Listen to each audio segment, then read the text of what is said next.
Hi everyone, welcome to my YouTube channel. आज का lecture बहुत छोटा होने वाला है क्योंकि इसमें प्राचीन भारत के स्रोत में हम जो वैदिक लिटरेचर से रिलेटेड जितने भी सोर्स हैं उनको फिनिश करने वाले हैं। तो दोस्तों सबसे पहले तो आप हमारे टेलीग्राम चैनल को ज्वाइन करेंगे इस क्यूआर कोड को स्कैन करके, ताकि इस टॉपिक से रिलेटेड पीडीएफ आपको हमारे टेलीग्राम चैनल पर ही उपलब्ध होगी। अब देखिए फ्रेंड्स, पिछले लेक्चर में हमने ऋग्वेद, यजुर्वेद, सामवेद, अथर्ववेद, उनके ब्राह्मण टेक्स्ट, उपनिषद, आरण्यक, ये सारी चीजें डिस्कस कर लिए थे। उसी क्रम में हमारा एक पॉइंट बच जाता था कि ये सभी वेदों के उपवेद कौन-कौन से हैं। जैसे ऋग्वेद, ऋग्वेद का उपवेद है आयुर्वेद, यजुर्वेद का उपवेद है धनुर्वेद और सामवेद का उपवेद है गंधर्व वेद और इसी प्रकार से अथर्ववेद का उपवेद है शिल्पवेद। अब इन उपवेदों से संबंधित केवल हमें 1-2 पॉइंट ही याद रखने हैं कि ये उपवेद किन वेदों के हैं और उन उपवेदों के रचयिता कौन है और यदि उनमें कोई विशेष जानकारी दी है तो वो। तो देखिए जैसे शिल्पवेद, अगर हम देखेंगे शिल्पवेद, आपसे पूछा जाएगा शिल्पवेद किसका उपवेद है, तो हमारा जवाब होगा अथर्ववेद का और इसके रचयिता हैं विश्वकर्मा। ठीक है, क्रिएटर कौन है? विश्वकर्मा। और इसमें हमें आर्किटेक्चर की जानकारी प्राप्त होती है। ऐसे ही हमारा जो अगला उपवेद है वो है धनुर्वेद और धनुर्वेद के जो रचयिता हैं वो हैं विश्वामित्र। हालांकि इसमें जनक, भृगु और भरद्वाज को भी बताया गया है, लेकिन एक्चुअल में हम याद रखेंगे विश्वामित्र। ऐसे ही अगला है गंधर्व वेद और गंधर्व वेद के जो रचयिता हैं वो हैं नारद मुनि और इसमें हमें कला और संगीत यानी आर्ट एंड म्यूजिक की जानकारी मिलती है। तो ये एक टॉपिक बचा हुआ था कि उपवेद कौन कौन से हैं सारे वेदों के। तो इस टेबल के माध्यम से आप उनके ब्राह्मण ग्रंथ, उपनिषद, आरण्यक, उनमें कितने सूक्त हैं, उनके अध्येता रिसाइटर कौन है और उनके उपवेद कौन कौन से हैं वो सारी बातें याद रख सकते हैं। अब यहाँ से हम आगे बढ़ते हैं तो अगला टॉपिक हमारा आता है स्मृतियों का। स्मृति जिन्हें हम कहते हैं हिंदू धर्मशास्त्र, हिंदू थियोलॉजीज। स्मृतियाँ क्या होती हैं? तो हिंदू धर्म के जितने भी कानूनी ग्रंथ होते हैं, लीगल टेक्स्ट ऑफ हिंदुइज्म, उनको स्मृति कहा गया है, जो कि पद्य में लिखे गए थे, रिटन इन वर्स। ये उसी प्रकार से हैं जैसे कि आज की आचार संहिता, तो कोड ऑफ कंडक्ट थे ये उस समय के समाज का। दूसरा, ये इनमें विधि विधान संबंधी सारी जानकारियां हैं, यानी कि ये लॉ टेक्स्ट हैं, जिनमें ये बताया गया कि जो ह्यूमन लाइफ है, मानव जीवन है, उनके क्या एक्टिविटीज होना चाहिए और उनके क्या लीगल प्रोहिबिशन होना चाहिए, नहीं विधि निषेध होना चाहिए। ये सारी जानकारी हमें कहाँ से मिलती है? स्मृतियों से मिलती है। अब स्मृतियों में भी सबसे प्राचीन जो स्मृति है वो है मनुस्मृति। मनुस्मृति हिंदू धर्म का प्रथम प्रमाणिक धर्मशास्त्र माना जाता है। फर्स्ट ऑथेंटिक हिंदू थियोलॉजी मानी जाती है मनुस्मृति, जो कि सबसे ओल्डेस्ट है, प्राचीनतम है और ये वर्ण व्यवस्था की वकालत करती है, यानी एडवोकेसी करती है ये कास्ट सिस्टम की। इससे हमें तत्कालीन यानी कंटेम्प्रेरी इंडियन नॉलेज, भारतीय जानकारी मिलती है। इसमें कुल 12 अध्याय यानी 12 चैप्टर हैं और इसका कंपोजिशन हुआ है शुंग पीरियड में, यानी शुंग काल में इसकी रचना हुई है। अब इसी मनुस्मृति पर कमेंट्री लिखी है मेधातिथि ने मनुभाष्य नाम से, यानी जो इसके भाष्यकार हो गए हैं, कमेंटेटर हो गए हैं, वो कौन है? मेधातिथि। और मेधातिथि की जो रचना है वो क्या है? मनुभाष्य, जो डिपेंड है किस पर? मनुस्मृति पर। और याद रखिएगा जो मनुस्मृति है इसका 1776 में ट्रांसलेट किया गया इंग्लिश में the code of Gentoo laws नाम से। तो मनुस्मृतियों के बारे में आपको इतनी सारी बातें याद रखनी है। अगली स्मृति है हमारी याज्ञवल्क्य स्मृति।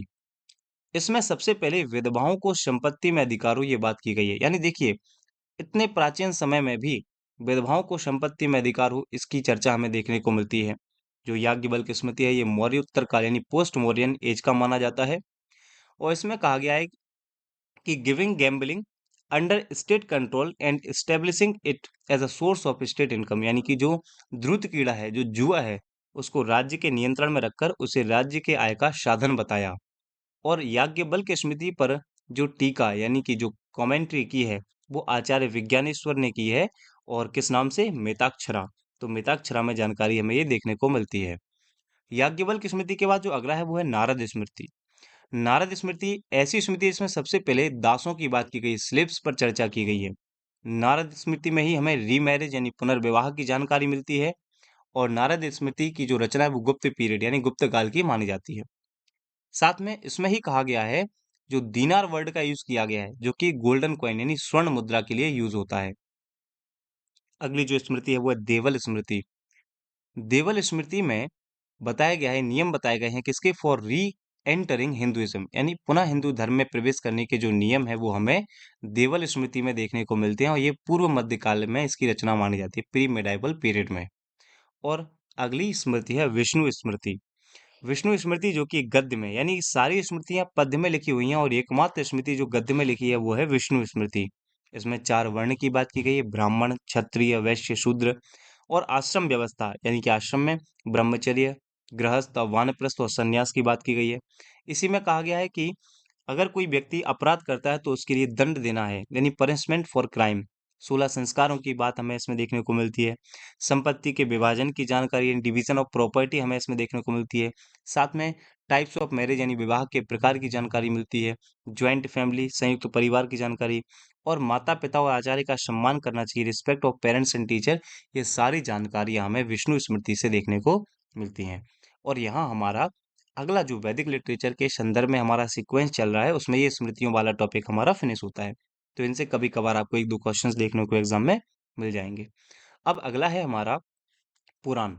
देखिए पुराण, पुराण क्या है तो हम सब जानते हैं, हमारे 18 पुराण हैं, और ये 18 पुराणों की सूची है, जैसे कि ब्रह्म पुराण, पद्म पुराण, विष्णु पुराण, शिव पुराण, भागवत पुराण, नारदीय, मार्कंडेय पुराण, अग्नि पुराण, भविष्य पुराण, ब्रह्म वैवर्त पुराण, लिंग पुराण, वाराह पुराण, स्कंद पुराण, वामन पुराण, कुर्म पुराण, मत्स्य पुराण, गरुड़ पुराण और ब्रह्मांड पुराण।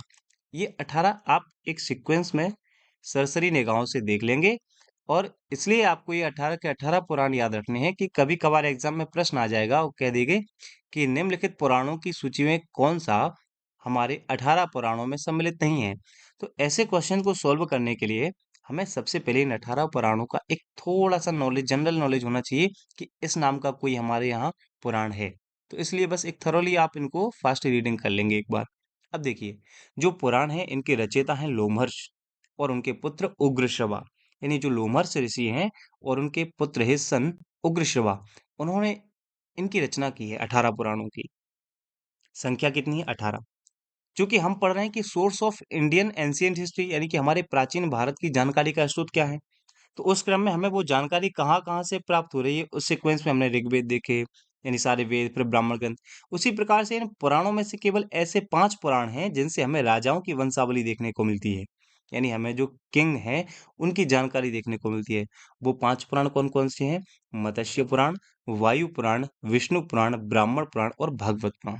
इनमें हमें जानकारी मिलती है कि कुछ राजा थे, जो कि प्राचीन भारत में शासन करते थे। अब इनमें भी सबसे पुराना, यानी एंशिएंट या मोस्ट एंशिएंट और ऑथेंटिक अगर आपसे पूछा जाए पुराण कौन सा है, तो हम बताएंगे मत्स्य पुराण सबसे प्राचीन और प्रमाणिक पुराण है।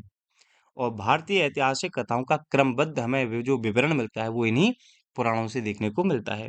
ठीक है ना? तो the chronological account of Indian historical stories वो हमें पुराणों से देखने को मिलता है। अब आगे बात करते हैं, तो देखिए विष्णु पुराण से हमें मौर्य वंश की जानकारी देखने को मिलती है। मत्स्य पुराण से हमें आंध्र शातवाहन जानकारी मिलती है।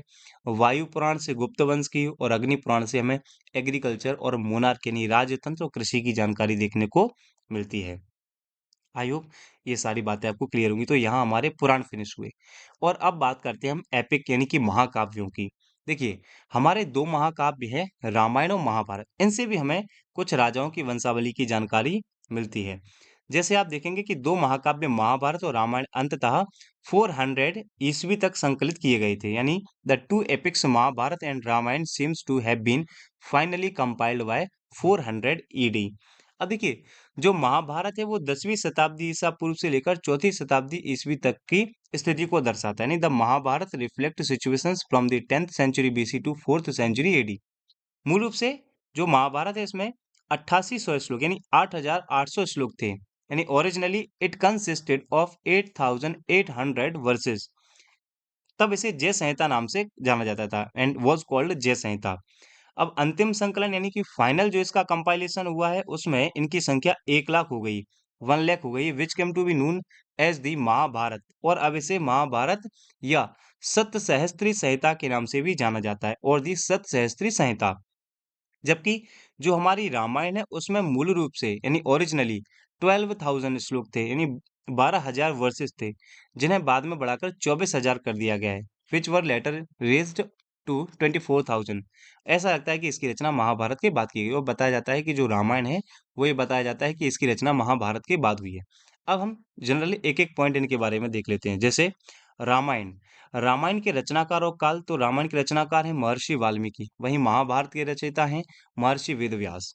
अगर हम रामायण का टाइम पीरियड देखेंगे यानी 5वीं और 4वीं शताब्दी ईसा पूर्व, वहीं अगर महाभारत देखेंगे तो 500 ईसा पूर्व से लेकर 400 एडी माना जाता है इसका। भाषा और संरचना देखेंगे तो देखिए, जो हमारी रामायण है उसकी भाषा है संस्कृत, तो महाभारत की भाषा भी संस्कृत है। रामायण में है 7 कांड, 7 कांड हैं, जैसे बाल कांड, अयोध्या कांड, अरण्य कांड, किष्किंधा कांड, सुंदर कांड, युद्ध, सॉरी लंका कांड और फिर है उत्तरकांड। उसी प्रकार से महाभारत में 18 पर्व हैं, जैसे भीष्म पर्व हैं। इंपॉर्टेंट है भीष्म पर्व, इसलिए मैंने नाम लिया। अगर आप श्लोक देखोगे तो इसमें 24,000 हैं और इसमें 1,00,000 श्लोक हैं। और लास्ट पॉइंट आपको याद रखना है कि जो हमारा महाभारत है, इसका उपनाम है पंचम वेद। तो फिफ्थ वेद किसे कहा जाता है? हमारा आंसर हो जाएगा महाभारत को फिफ्थ वेद कहा जाता है। तो इस प्रकार से हम देखेंगे कि हमारे जो वैदिक लिटरेचर हैं वो यहाँ पर फिनिश होते हैं।